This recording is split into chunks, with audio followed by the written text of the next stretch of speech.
अगर आप भी चाहते हैं धनिया म्यूजिक की ऑडियो वीडियो सबसे पहले आप तक पहुंचे, तो हमारे इस चैनल को सब्सक्राइब जरूर करें और साथ में बेल आइकन को दबाना ना भूलें।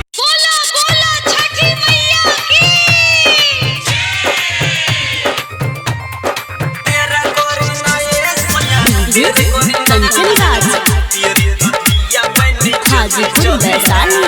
रिकॉर्डिंग स्टूडियो पोखरिया नेपाल।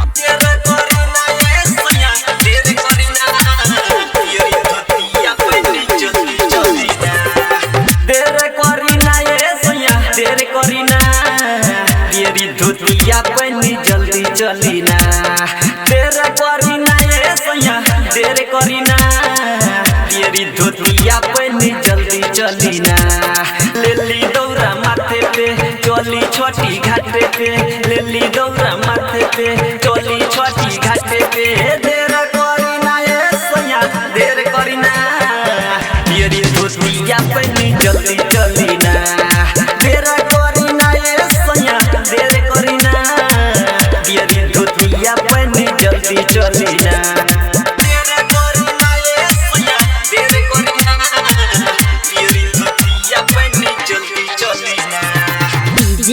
कंचन राज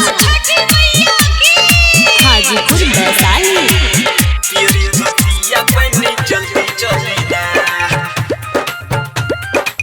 देखी घाटे बरस में चली गईले कपड़ा लगावे में लेटी पानी कोइले कपड़ा लगावे में लेटी पानी कोइले देखी घाटे बरस में चली गईले कपड़ा लगावे में लेटी पानी कोइले पाव करी ना ये सैया पाव करी ना तेरी दोस्तिया पहनी जल्दी चली ना देर करी ना ये सैया देर करी ना तेरी धोतिया पहनी जल्दी चली ना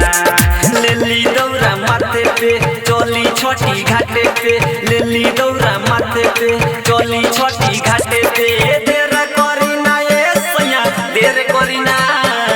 तेरी धोतिया पहनी जल्दी चली ना देर करी ना ये सैया देर करी ना तेरी धोतिया पहनी जल्दी चली ना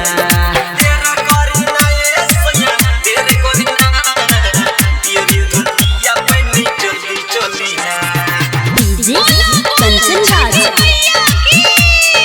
हाजीपुर वैशाली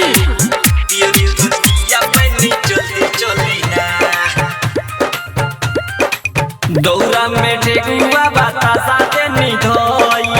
बनी तैयारी सब कुछ देनी कोई बनी तैयारी सब कुछ देनी कोई दौरा में ठेकुआ बतासा देनी धोई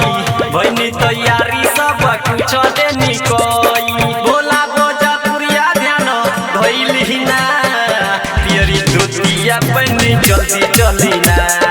देर करी ना ये सैया देर करी ना तेरी धोतिया पहनी जल्दी चली ना